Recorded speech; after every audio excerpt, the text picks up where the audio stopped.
When you have ownership of the program, you're going to make sure that things happen. It's your organization. You pay dues. We want you to get involved. The secret in the association world is an engaged member is a long-term member. We want to find opportunities to take in your wisdom, your guidance, your ideas, and bring those to the forefront so that we can do whatever is necessary to make this the greatest organization to be a member of.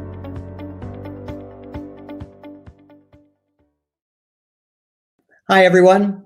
I'm Tony Radoszewski, President and CEO of Plastics, the Plastics Industry Association.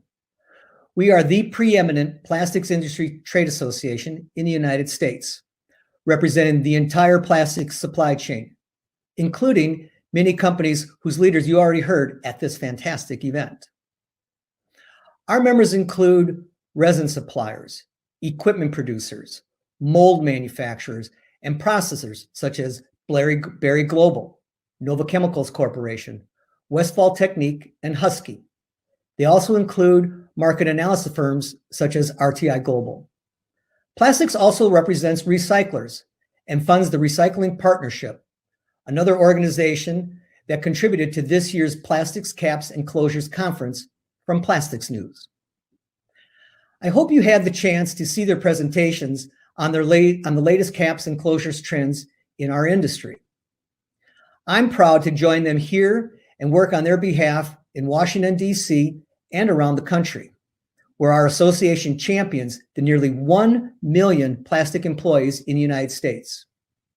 We provide a strong voice for the plastics industry in every state and the nation's capital. Earlier this week, Matt Seaholm, our Vice President of Government Affairs, gave you his perspective on laws and regulations impacting our industry. He also described how plastics is helping legislatures and regulators to make better decisions. But that's not all we do. We produce exclusive economic information for our members, set ANSI accredited standards for the entire industry, and host dozens of events each year touching every corner of the market. Of course, one of those events is the world-renowned NPE Plastics Show, taking place in Orlando, Florida, next May 17th through the 21st. NPE 2021 will be an opportunity for our industry to celebrate our accomplishments and set a course for the future. Plastics change people's lives in transformative ways.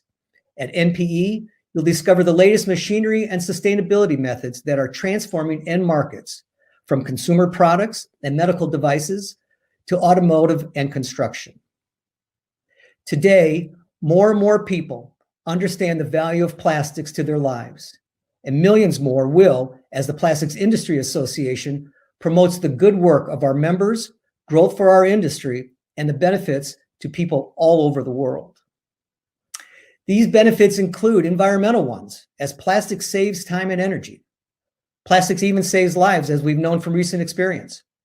No other material is advanced or versatile, as the finalists of this year's Plastics, Caps, and Closures Innovation Awards demonstrate. Plastics is proud to sponsor this award, recognizing singular achievements in the packaging industry.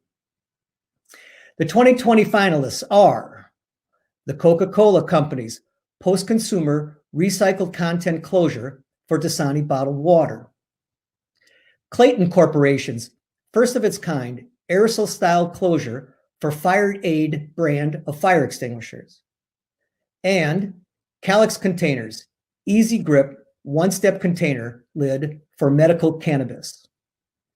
These are not small accomplishments. Relying on the latest chemistry, engineering, and design techniques, plastic companies, including consumer brands, are showing that plastics are sustainable materials. They're improving health and safety for everyone. They're leading our industry forward. So congratulations to this year's Plastics, Caps, and Closures Innovation Awards finalists. And at this point, I'd like to turn it over to Don Lepp. So Don, take it away.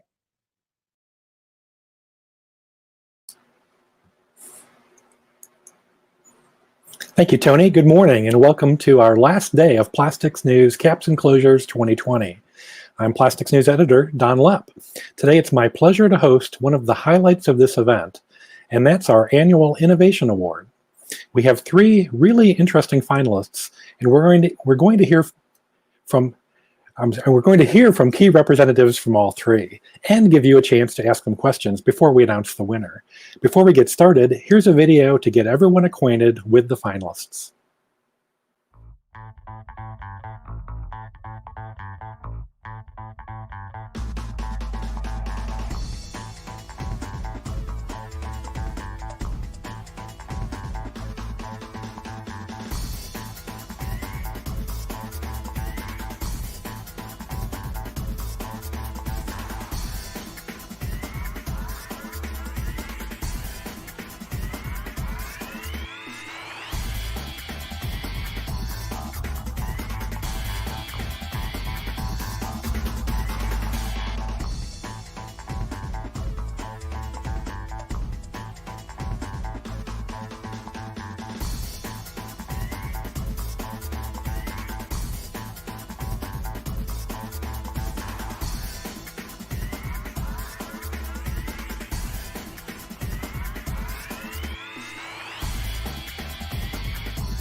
Okay, thanks to Rotomail for putting together that video.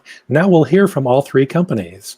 First up, Simon Noble is the CEO and co-founder of Calyx Containers. His deep focus on ergonomics and seamless patient access has ushered in a new generation of child-resistant packaging built around consumer needs and pain points. Simon's entrepreneurial spirit was fostered at Babson College, which has been ranked by U.S. News & World Report as the #1 undergraduate school for entrepreneurship for 23 years in a row. That's quite a record. Welcome, Simon. Don, thanks so much for having me here today and putting on this amazing event for our industry. The story of Calyx Containers really starts back in 1962 when Peter Hedgwick invented the first two-piece child-resistant cap. In the past 58 years, not much has changed. While our industry has grown over 20x since then, the mechanism has stayed the same. Until now, introducing Calyx Containers.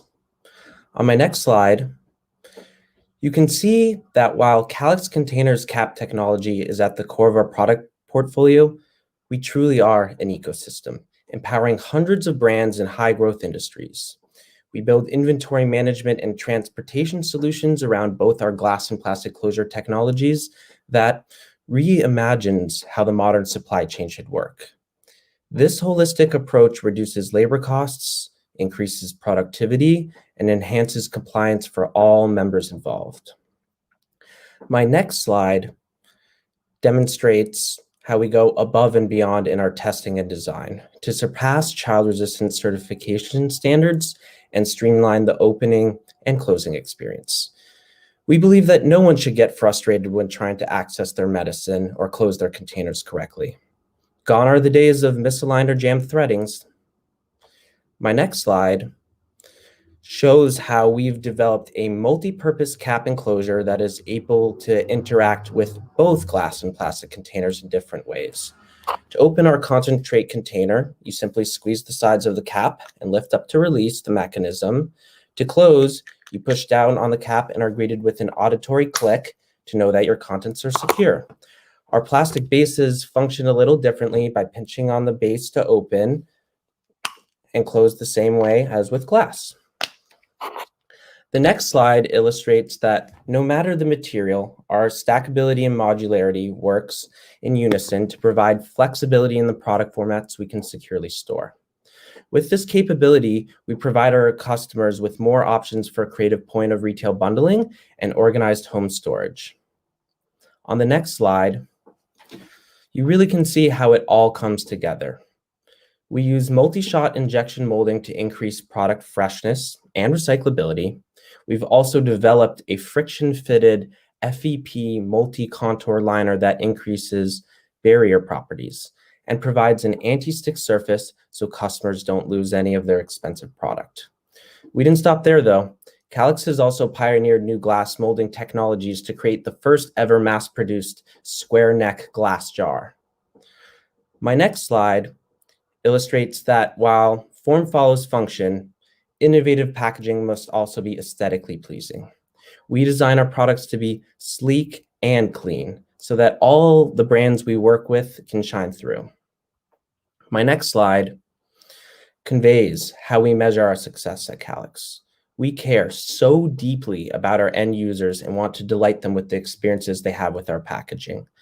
Our goal is to have our users love our packaging as much as they love the product inside. We are continually invigorated by the daily love we get for our designs. On my next slide, you can see the final takeaway that I want to convey from this presentation. And that is that truly anyone can drive innovation. My co-founder and I started out the journey to create Calix containers while we were still in college. Our innovation center was a closet with a 3D printer, and we had no traditional education in engineering or manufacturing. Now, 4 years later, over 250 brands in our industry uses Calix to deliver better customer experiences, and we've successfully invented packaging that millions of consumers love and use every single day. Congrats to all the finalists, and I look forward to having a discussion with all of you after the other presentations and sharing a bit more about what makes Calix containers so unique. Now I'll hand it back to Don Lepp.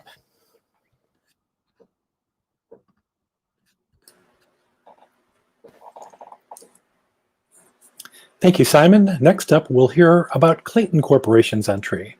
For the last 5 years, Mark Baker has filled the role of project engineer at Clayton Corporation, developing innovative and novel products for the aerosol and packaging industries. Mark currently holds 2 U.S. patents with 4 additional pending. His expertise includes molded part design and injection and die-cast tooling design. He received his education at Parks College of Engineering at St. Louis University. Welcome to Mark. Thanks, Don, and good morning, everyone. First, before we get into the technical details of this product, I want to take a brief moment and discuss who we are at Clayton Corporation and acknowledge our partners on this project. Next slide, please. My company, Clayton Corporation, was one of the first companies to start developing innovative products in the aerosol space. We were founded in 1945, and in that time, we have either invented or assisted in the development of many products that are now household names. You can see some of these products in the lower right hand of the slide. We not only act as part manufacturer for our customers, but we can assist in all aspects of product development, from concept to launch and beyond. The product we have been nominated for nicely illustrates how we can create value for our customers. Next slide, please. Firstly, I want to thank Ron Thames of Fire Service Plus for trusting us with this product, and his filler, Brad Wilhelm at Arch Packaging, for lending his facilities for burn testing. All right, with the intro out of the way, let's talk about the product.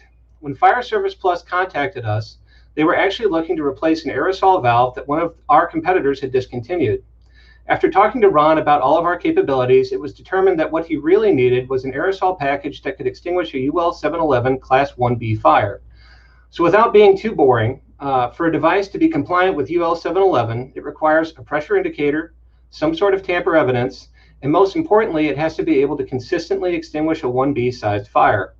To give you an idea of how hard it is to extinguish a 1B fire, to the right of the slide, you can see me, wrapped in aluminum foil, standing next to a 1B fire. I'm 6'3", and the flames are an honest 1.5 to 2 feet above my head. Next slide, please. So to consistently put this fire out, we needed several innovations. First was an extremely long spray time to cool the test box and the fuel for the fire below its auto ignition temperature. Otherwise, the fire would restart, which is a fail for this classification. Next, and after accidentally burning the tip of my finger off, we decided that we needed a very long spray length to keep a safe distance from the fire while we were extinguishing it. Finally, we discovered that without proper equipment, the fire aid formula had a tendency to sink in heptane. To resolve this, we actually developed what I call the foamerator. This device allows us to foam the fire aid formula using an inert gas. So on the left side of the screen, you can see a control test without the foamerator, and you can see that the fire aid formula sinks in acetone. On the right, you can see the foamerator in action and Ron's formula floating in acetone. The foamerator greatly reduces the amount of product needed to extinguish the fire from 36 ounces to less than 16 ounces. Next slide, please. So finally, that brings us to the cap for the product. The cap provides 3 very important functions for the fire aid product. First, the nozzle design gives us the 15-foot spray distance that I mentioned in the prior slide. Second, the cap gives us the pressure indicator that the UL classification requires. The device does this exactly the same way a traditional pressure gauge works. So on the left side of the slide, you can see the pressure acting on a diaphragm and the diaphragm moving in response to this force.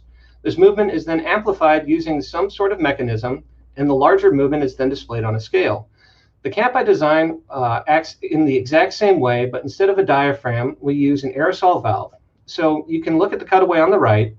As the valve moves upwards in response to pressure in the can, a lever that is molded into the part pivots around a highly biased fulcrum. That pivoting motion is then displayed on a scale on top of the can. Next slide, please. So here you can see the cap in its various states. The leftmost image shows the can fully charged and ready to use. The middle image shows the can uncharged, as if it has leaked or been damaged. And the rightmost rightmost image shows the can if it has been used. The needle that displays the pressure actually locks under the lid of the cap, and this acts as our tamper evidency for the UL classification. Next slide, please. So after all that development, we became the first aerosol-based device to achieve a UL 711 1B rating. We were actually able to extinguish the fire consistently in 60 seconds, which is less than half of the product's total spray duration.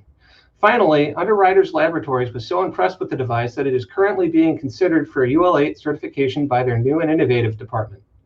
Next slide, please. So from initial idea for the product to its launch on the Home Shopping Network, the total elapsed time was 19 months. This includes getting the product through regulatory testing and building production tooling.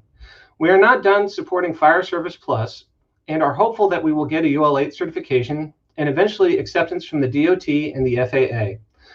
I want to thank Plastics News for our nomination and congratulate all of the other finalists. And with that, I would like to hand things back to Don. Thank you, Mark. Our final presenter is Michael Price, Senior Engineer in Packaging R&D for Coca-Cola North America. He specializes in projects related to development and qualification of closure systems for North American bottlers. Michael has been with Coke for about 5.5 years, and he previously had more than 25 years in R&D of plastic closure systems for some well-known packaging companies. He has a bachelor's degree in chemical engineering from Virginia Tech and an MBA from the University of Richmond. Welcome to Michael. Hey, thank you, Don, and thanks to Plastics News for putting on this presentation and considering our project for this award. It's an honor to share the virtual stage with Calix and Clayton. These are some great innovations. I'm presenting on behalf of our project team. I work in Coca-Cola North America, and I'm the technical lead. Penny Walter is our U.S. procurement lead and Coca-Cola bottler sales and services, and Isabel Lomaca is our CEPG global lead for this project in the cross-enterprise procurement group. So the purpose of the Coca-Cola Company is to refresh the world and make a difference.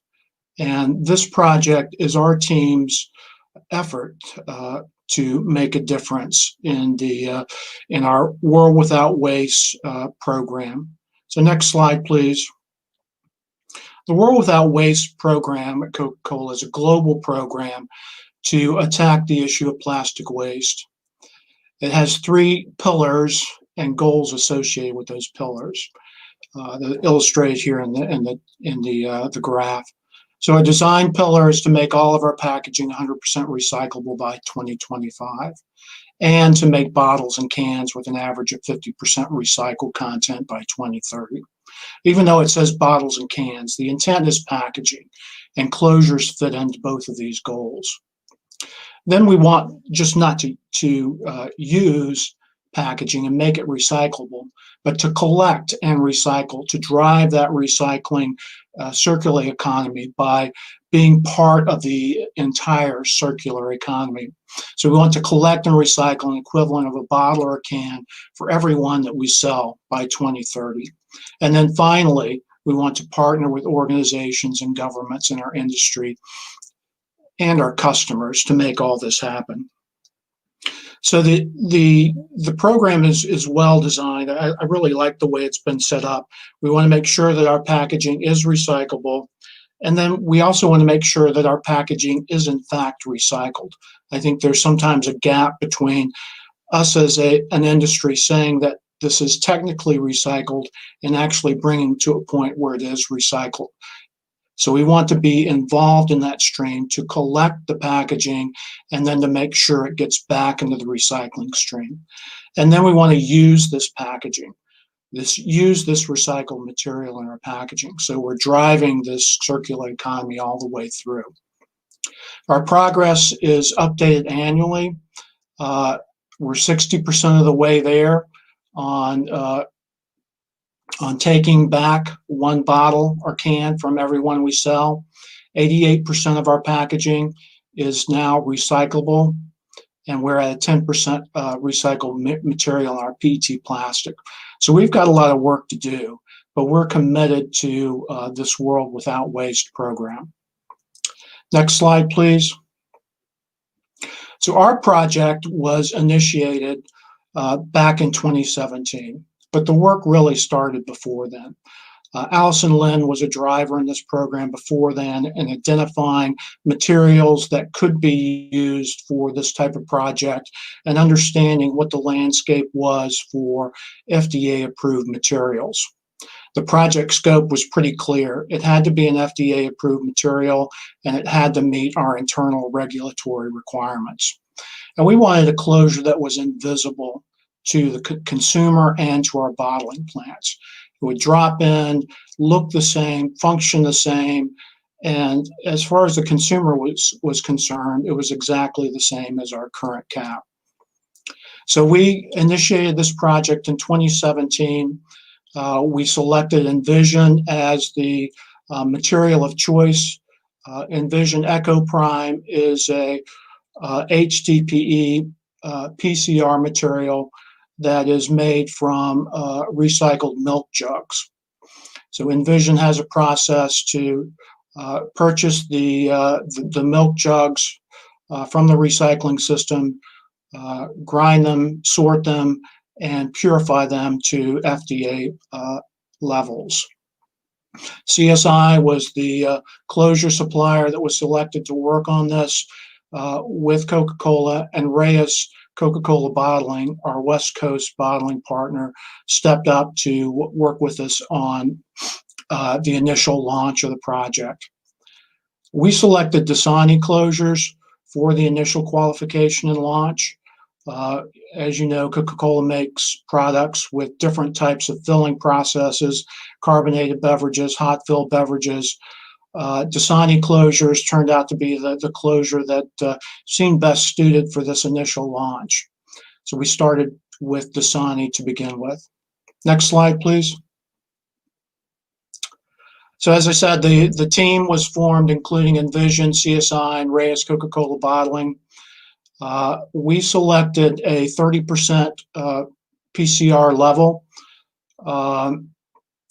30% just seemed to be the sweet spot between functional properties, maintaining good properties with our bottling partners and with our consumers. It seemed to be a good starting point. The project was driven by our small project team. Penny Walter really stepped up as the champion of this project and drove it through any initial issues that came up. She was really the leader in making sure that this got to market. Line tests at Coca-Cola San Leandro were started early last year, and the initial tests were good. It did turn into a drop-in type solution without a whole lot of issues with setup or performance of the closure. We had our first commercial run in July of last year, and then San Leandro bottling plant has been running continuously Dasani products since September of last year. Other sites have been converted since then. And our experience is that we've met our goal, that it is invisible to our consumers and our bottling plants. This has not been announced to the public yet, and no one is really aware of it because it is a seamless change to our process. Next slide, please. So where we want to go next is we want to keep pushing on this circular economy. We've taken our first step and we're ready to take next steps.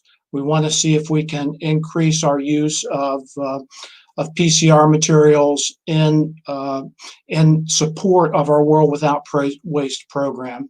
We're interested in pushing forward with other closure formats.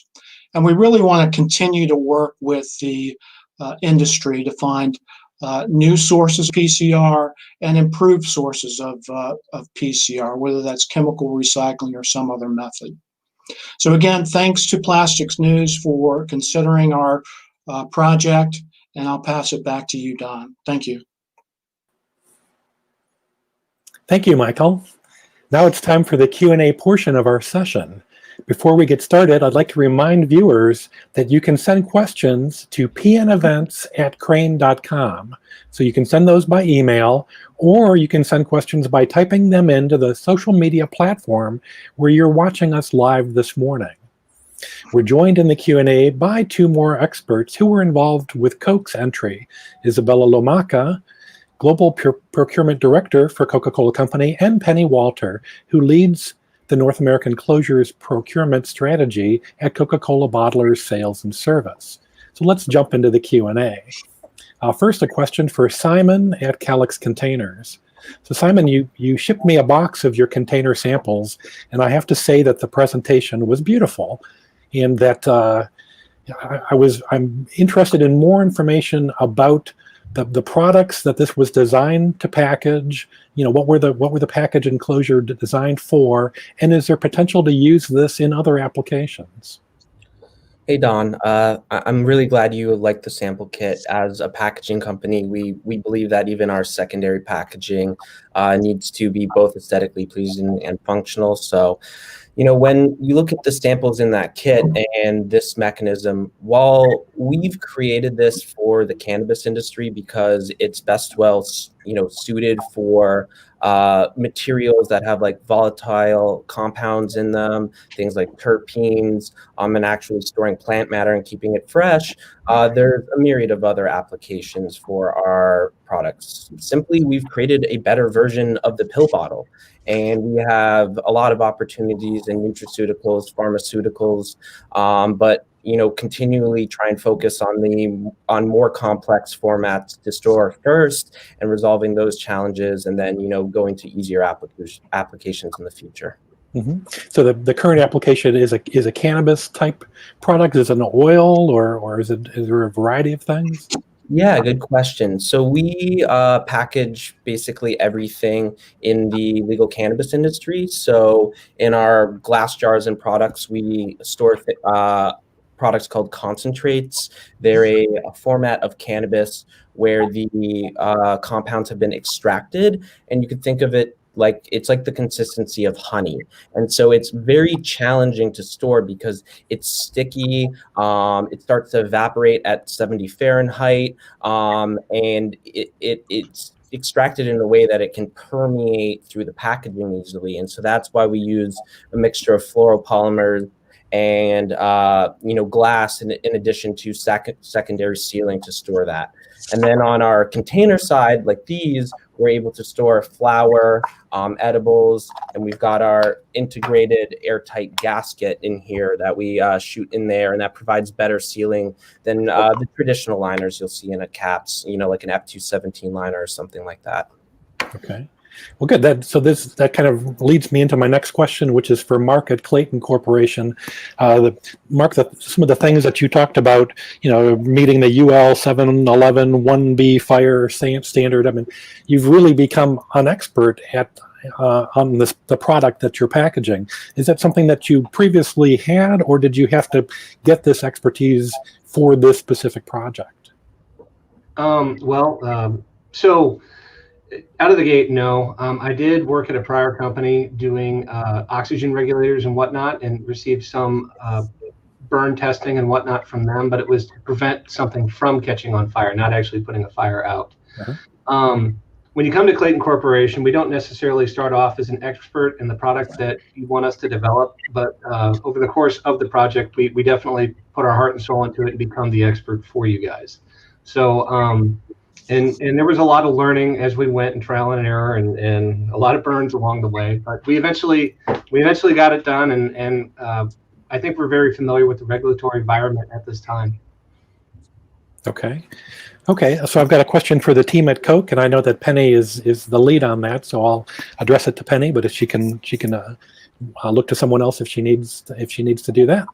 So your entry, you say it has the same feel and seal and other characteristics of a traditional Dasani closure, but with the added sustainability bonus of the recycled content.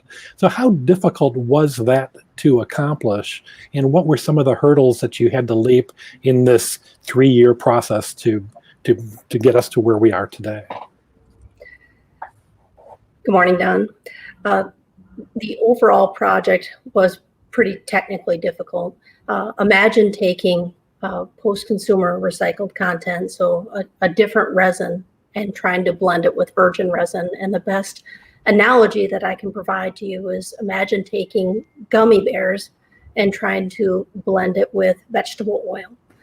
So that's technically difficult, and think about all the processing pieces that go with that.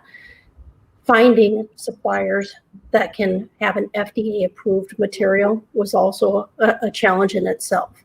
Think about sensory odor of the material. You're basically using a food-grade material. So a curbside material that someone has used and then placed in a recycling receptacle, and then it's gone through the recycling process. All of those things taken into account, it has to go through a process in which it's clean for consumer use, and it's approved by Food and Drug Administration. Is extremely difficult. Take that material and being able to blend it into making a closure that passes all of our internal testing that Michael talked about in our presentation is extremely difficult. And a water product such as our Dasani water, a consumer would be able to taste anything that would be off.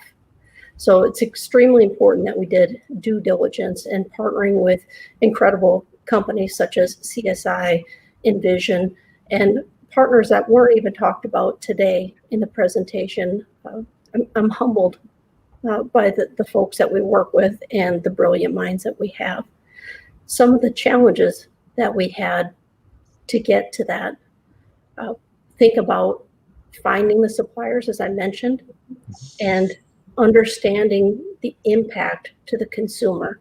So the bottling aspect, Reyes is the bottler that we partnered with on the West Coast from San Leandro.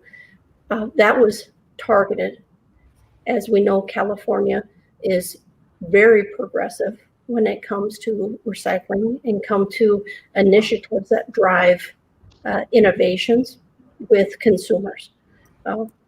The hurdle was understanding how we can implement a closure that would be absolutely seamless for applying on the line and would be seamless to the consumer. So they would not tell at all from a consumer application and removal process that it had post-consumer recycled content in the closure itself. It would look, feel, touch, taste the same. Okay, thank you, Penny. So I've got a question for Simon at Calix again. So along with the samples that you sent me, you also sent what I guess is considered the industry standard container. And I tried to open that, and I really couldn't get it open. And I guess that was the point that you were trying to make.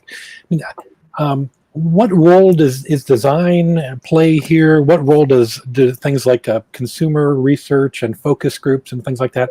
How do you come up with a container that works for consumers? I would imagine that maybe senior citizens might be opening this at the same time. You want it to be child resistant, but it also has to be easy to open. And how do you do that? Yeah, that's a great question. when you think about packaging, it's all about the consumer, right? That's where all this started, was looking at this new industry and understanding what was the pain points, what were the challenges that was facing businesses and consumers as they moved into this new legal framework. And so we studied the market and asked everyone throughout the supply chain, from the packagers all the way to the people in the stores that had to do inventory, and even the consumers that bought the product and took them home. And we saw challenges all along that stream. And one example is all the way, going all the way up to the person who's responsible for packaging these. A lot of the times in the legal cannabis industry, everything's packaged by hand. And so, I had one interesting conversation with a packager who she was wearing actually a wrist guard. And I asked her, why are you wearing that? And she goes, well, I have carpal tunnel in my wrist because my job is to screw on these push down and turn caps all day long. And it's degrading basically my quality of life. And so that's part of the reason why, we designed something that just closes just by pushing down like that, right? And then you also look at, the end consumer. A lot of times you have cannabis patients who are using this to resolve cancer or hemophilia. And, we would hear the horror stories of people not being able to get into their medicine, using a hammer to smash it open, or just injuring themselves trying to get access to their medicine. And it really was due to, one of the fundamental issues that we see with designs of current child-resistant packaging is that it's two-piece. And when you have a two-piece closure, and that outer spinning part and the inner part that actually threads onto things, you have issues with flash or with molding or just misalignment. If your quality standards aren't high enough, and that part of the mechanism can jam. And then another issue is just, threads overall. When you have something threaded on there and twisting, a little bit of tilt, a little bit of disalignment, and you're going to have that challenge. And so we focus on creating, packaging that basically no children could get into, using the fundamentals of, their cognitive abilities and hand forces. But then also making sure that, a 80-year-old patient could seamlessly open it and get access to their medicine and have a better quality of life because of it. Okay. Thank you, Simon. I've got a question for Mark at Clayton Corporation. In the development of this project, this product looks very complex to me. So I'm guessing that you must have had different iterations. Maybe you tried 3D printing. Tell me about the process of developing this. How difficult was that? How many different iterations did you have to go through to get the one that actually is commercial? So to answer that question, this product was kind of the definition of scope creep for us. I think there was no less than 10 or 15 different models. And when we actually did our UL certification, we were bold enough that we did it with 3D printed parts. And part of that was risk mitigation for the customer. We didn't want to commit any kind of molded tooling before we knew that it was going to be certified for the UL. The part itself is actually just a single part design, and I did a lot of the cavity work and design for the tooling myself.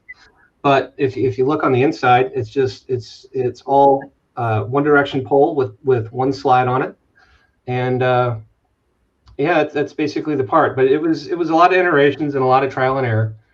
So, So the 3D printing was something that did you think that it really helped to accelerate getting this product to market? I mean, what? Oh, absolutely. This would not have been possible, and it certainly wouldn't have been possible in a single piece design. And the single piece design was extremely important to us and the customer. Without it, it was going to be very difficult to get the price of the product down low enough that it was competitive and actually more accepted than a traditional fire extinguisher. So the idea and Ron's vision is to create a device that can be used in an environment that legally requires a fire extinguisher, but it doesn't have the cost. You want to put one of these in everyone's hand, put it in the trunk of your car, have it in your kitchen, above the stove, that sort of thing, but not cost $30, $40, $50 like a full-size fire extinguisher would. Okay, thank you. So I'm going to start to get to some of our viewer questions now. So thanks to everybody who is submitting. So first up, I've got a question for Penny and the team at Coke. Seeing that Coca-Cola has stepped into sustainable materials, is this important to your business or in your product roadmap as well? Sustainability, as Michael mentioned in the presentation, from a world without waste perspective, is a fundamental strategy for how we're going to move forward and be competitive within the marketplace. As we talked about the strategy, the pillars, and how we're going to move forward within the industry, the collection piece, the design, and the integrating of post-consumer recycled materials is going to be absolutely essential. So from a closures category, we specifically talked about today of how we can integrate post-consumer recycled content. This is just the beginning of how and the what of what we can do within closures. Packaging is the entire package. Bottles, closures, labels, the entire package. Closures is just a fraction of how we can get there. What we showcased today in the presentation is just a snapshot of the things that we're working on within Coca-Cola and some of the innovation that we're driving internally. Hey, Penny, let me ask a follow-up question related to this. So in Michael's presentation, he said that Dasani was best suited for this application to try to use post-consumer material. Can you say why Dasani was best suited and maybe where Coke is on its plans to roll out the same type of technology for its other drinks? Sure. From a perspective of why we chose Dasani from a sensory perspective, water is the most difficult, as consumers will taste anything from a water perspective. So if we passed water from a sensory perspective, other platforms or filling platforms, that would be the next progressive step. As you know, within Coca-Cola, we have a very rigorous testing protocol. And I'm actually going to ask Michael if he wants to share a little bit as far as why we chose Dasani. So Michael, if you want to talk a little bit about that.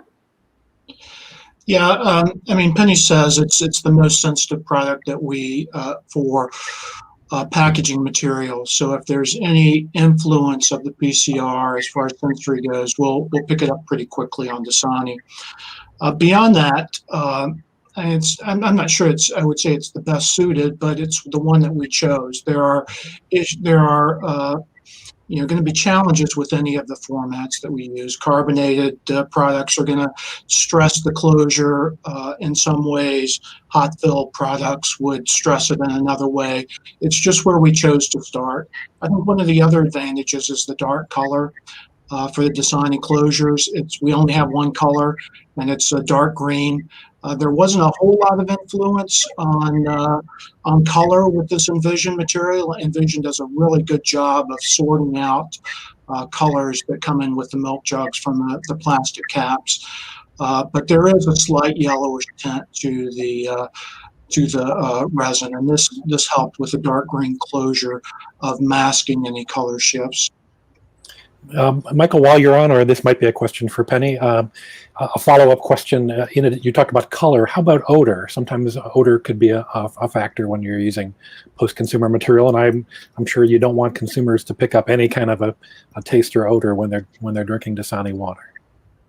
Yeah, I mean, this was our biggest risk that we highlighted when we started the process, that the PCR material would add some unintended odors or taste elements. Again, Envision has a special process for purification, and they have a special process to verify that all the volatiles or any taste elements have been removed from the resin before it's shipped. So we went through our due diligence, looking at impacts to the closure through our internal sensory tests, and we were satisfied moving forward, and we haven't had any issues so far. Okay, thank you. So my next question is from a viewer. It's for Simon at Calyx. I've never seen, the questioner says, I've never seen a square neck glass container before. What were the challenges like finding a manufacturer who would take on this project? Yeah, that's actually a great question. So, even figuring out a manufacturer to produce something like this was a huge challenge. There's really no factories in the world, until we came along that had the infrastructure, the vision systems, the tooling architecture to make something like this, because it's never really been done before. And so we spent years basically contacting every glass manufacturer in the world to see who would work with us to take on a concept like this. At Calix Containers, we only make truly square products. And so, every time we go talk to someone, they're like, yeah, you could make a square cap, and then you can make it round, and we can thread it and use our inspection lines and everything like that. And we said, no, we need to figure out a way to, take the glass industry that's only had really two formats for necks, corks and threadings, and let's create a third. Let's shake this up and work towards doing that. And so we worked through years of challenges of really building the infrastructure with our partners to make this possible. And now we can scale these mechanisms and technologies to a myriad of different applications. Okay, good, thank you. So we've got another viewer question. This is for Mark at Clayton. Mark, are there design features with this cap for fire extinguishers that also can be translated to other aerosol applications as a novel approach? Yes. So the pressure indicator that is on this device is actually fairly unique to the aerosol industry.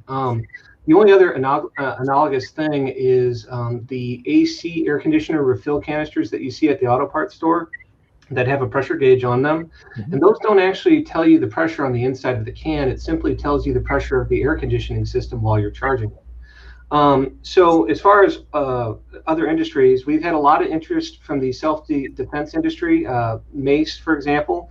And we've also had a lot of interest from the medical field for using this as a surgical device or for first aid. Okay. Good. So I had a question from a viewer for Coca-Cola, and it was related to the 30% PCR packaging. The questioner wanted to know, does that sufficiently offset the societal costs of privatized water? I don't know if that's something we're prepared to get into today, but I did have a question related to the 30%. The 30% figure. So if you're comfortable answering that, that's fine.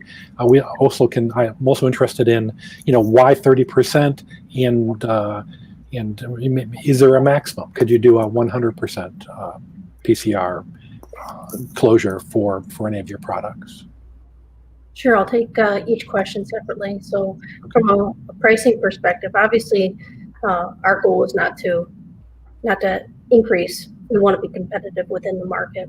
We understand there's going to be a cost to it, but we want to make sure that everybody understands the brand isn't just responsible, it's a shared partnership with everybody involved. So the resin manufacturer, the converter, the post-consumer resin manufacturer. So it's shared across the system.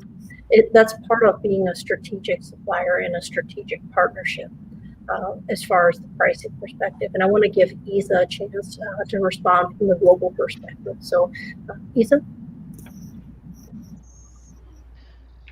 Yes, so for, I would say, I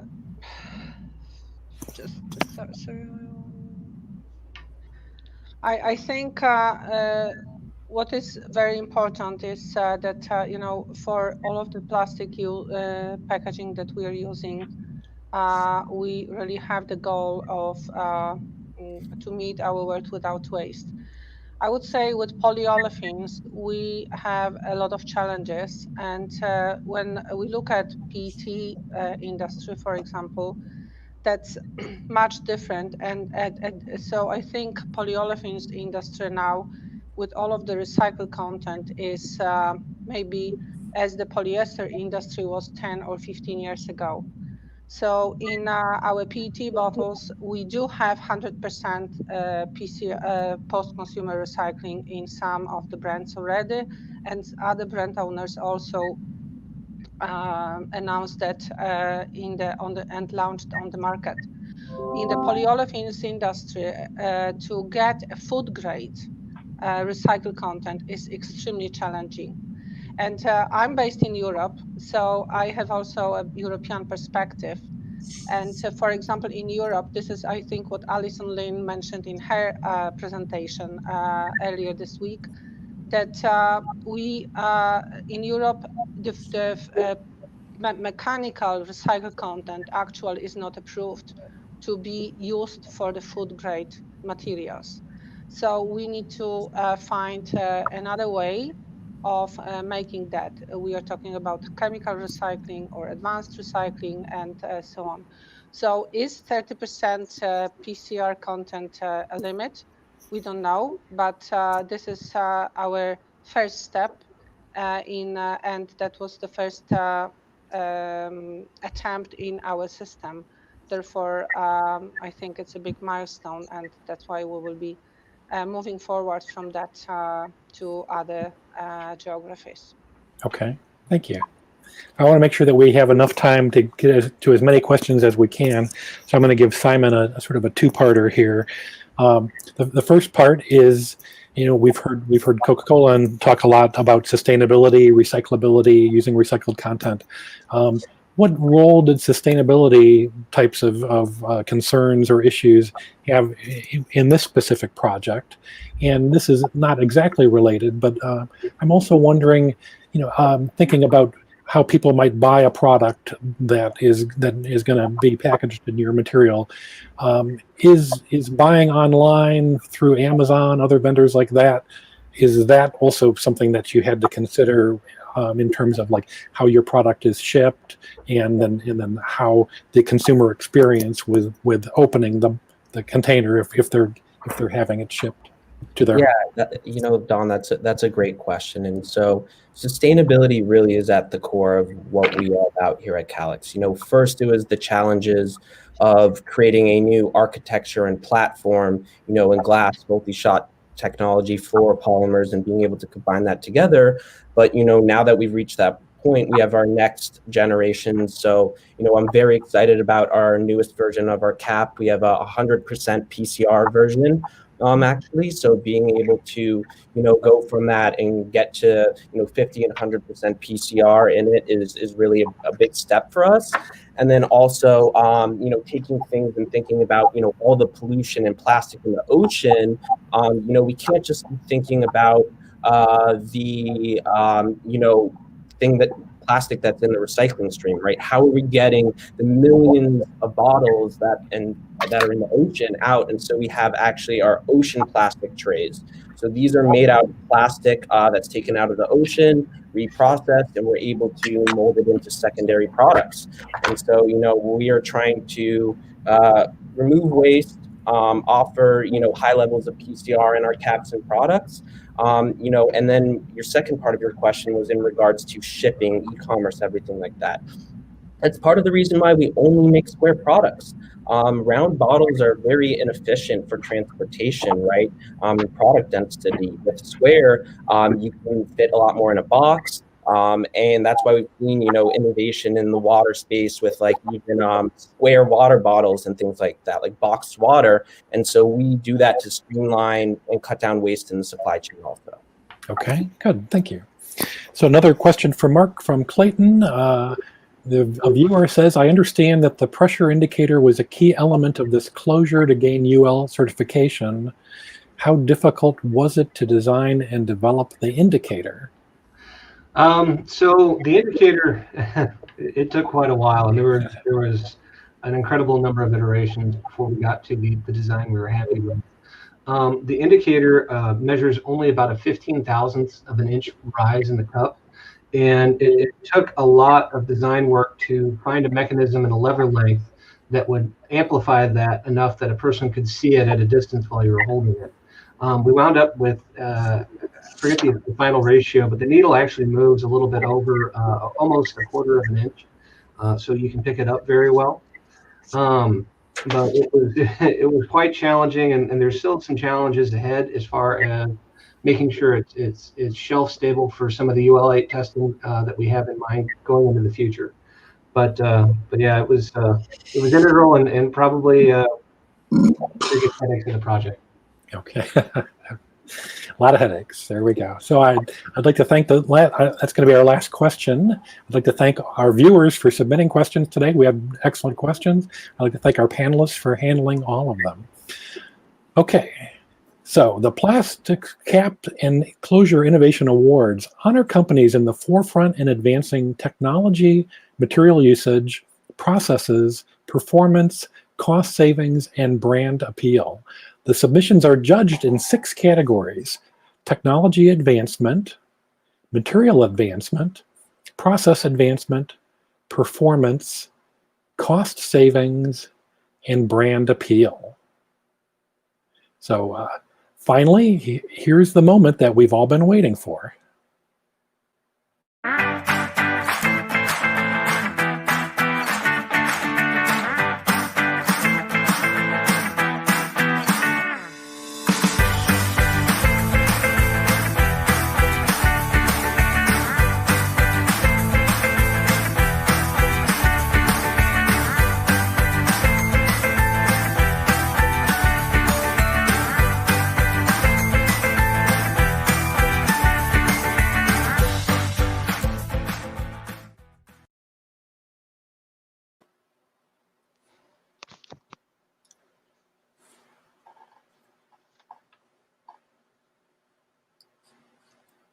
Wow, that's, I think, a big surprise.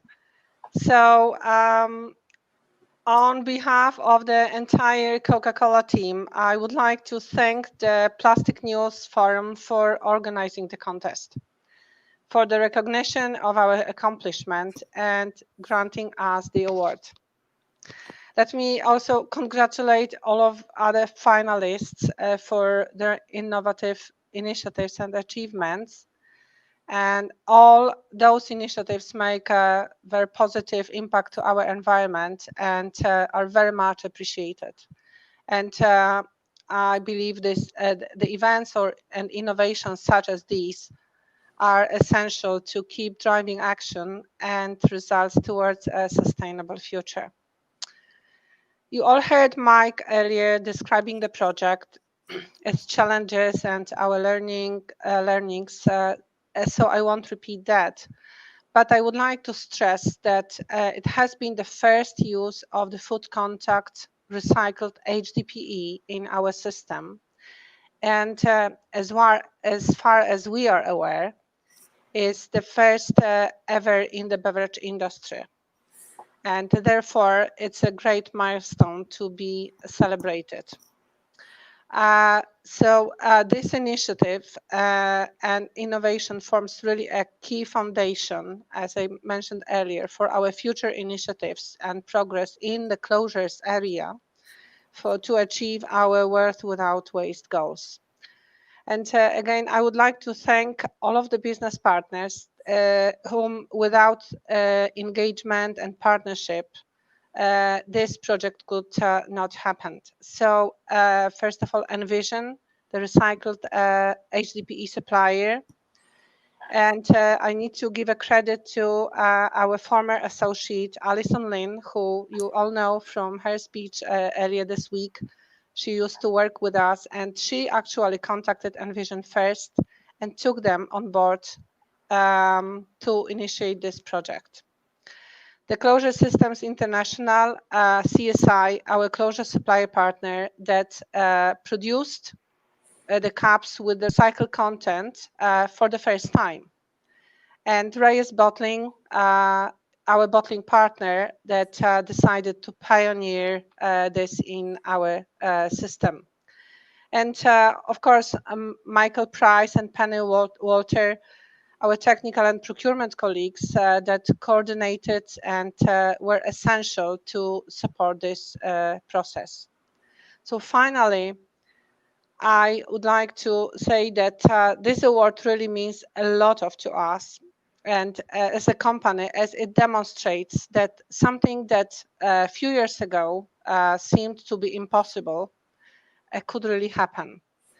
It holds true to the vision of the Coca-Cola company and proves that we can make a difference while refreshing our consumers. And this innovation enabling recycled content into our plastic closures really can make a difference. Thank you very much. You're welcome, Isabella. Thank you, and congratulations to Coca-Cola, to Penny and Michael as well, and the entire team. I'd like to thank the Plastics Industry Association once again for sponsoring the award this year, and I'd also like to thank all of the companies that entered. We really had some excellent entries, and it was not an easy decision for us to pick. So thanks again to Simon at Calix, Mark at Clayton Corporation, and to the entire team at Coca-Cola. Congratulations, and we hope to see you again next year.